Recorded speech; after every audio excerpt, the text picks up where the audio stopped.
না আমরা তো সরে আসলাম এই জন্য।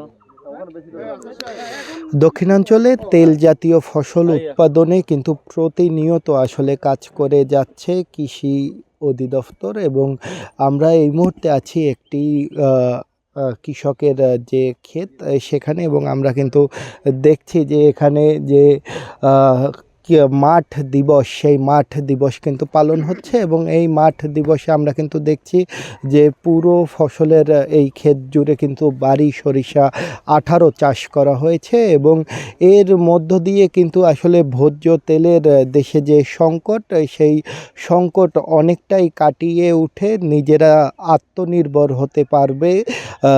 নিজেদের যে উৎপাদিত ফসল সেই বিষয়েই কিন্তু বিশ্বাস করে এই কৃষি অধিদপ্তর। আমরা একটু কথা বলবো একজন বৈজ্ঞানিক কর্মকর্তার সাথে। আপনার কাছ থেকে একটু জানতে চাচ্ছি যে কৃষকরা কেন এই বাড়ি সরিষা 18 চাষ করবে।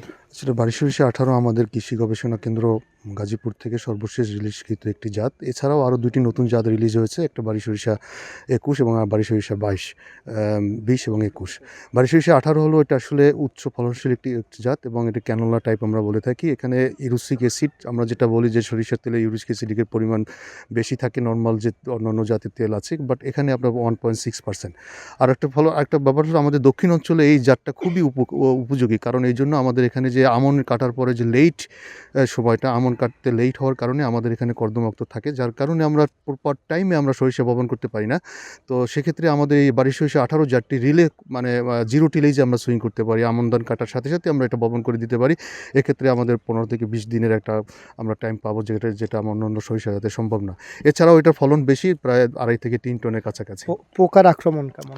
পোকার আক্রমণ একদম নাই বললেই চলে। আসলে এটা খুব বেশি একটা ম্যানেজমেন্টও করতে হয় না, কারণ এটার হেভি ব্রাঞ্চ হয়। আমরা কিন্তু লাগানোর ক্ষেত্রে একটু করতে হবে, কৃষকদের একটু গুরুত্ব দিতে হবে সিডের রেটটা।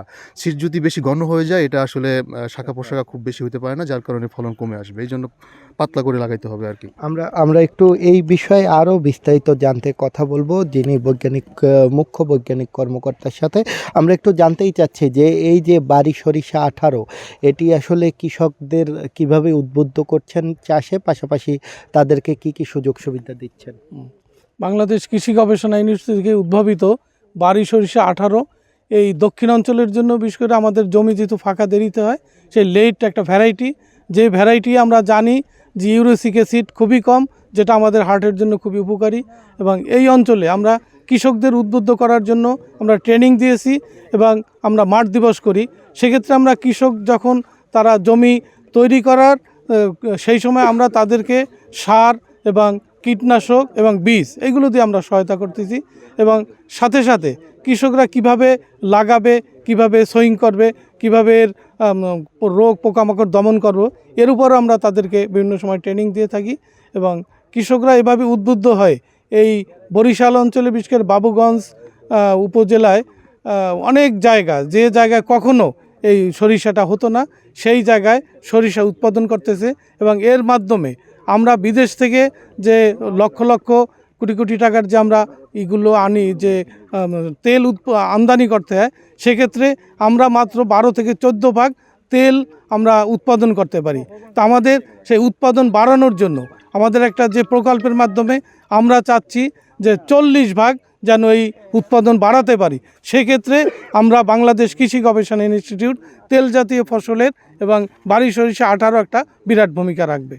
আমরা কথা বলছিলাম মুখ্য বৈজ্ঞানিক কর্মকর্তার সাথে, তিনি যেটা আসলে আমাদেরকে জানিয়েছেন যে এই যে বাড়ি সরিষা 18, এটি আসলে কৃষকদেরকে প্রতিনিয়ত উদ্বুদ্ধ করা হচ্ছে যাতে এগুলো চাষ করা হয়, কারণ দেশে যে ভোজ্য তেলের যে আমদানি সেটি কমিয়ে আনতেই আসলে প্রতিনিয়ত তারা কাজ করছে। এবং কৃষকরা যেহেতু এই সরিষা এবং ভোজ্য জাতীয় যে বীজগুলো আছে তেল জাতীয়, সেগুলো তারা যাতে চাষাবাদ করে, সেক্ষেত্রে তারা সর্বাত্মক সহায়তা করছে বলেও কিন্তু কৃষি অধিদপ্তর আমাদেরকে জানিয়েছে। তো বরিশাল থেকে এতটুকুই ছিল আমার কাছে থাকা সবশেষ।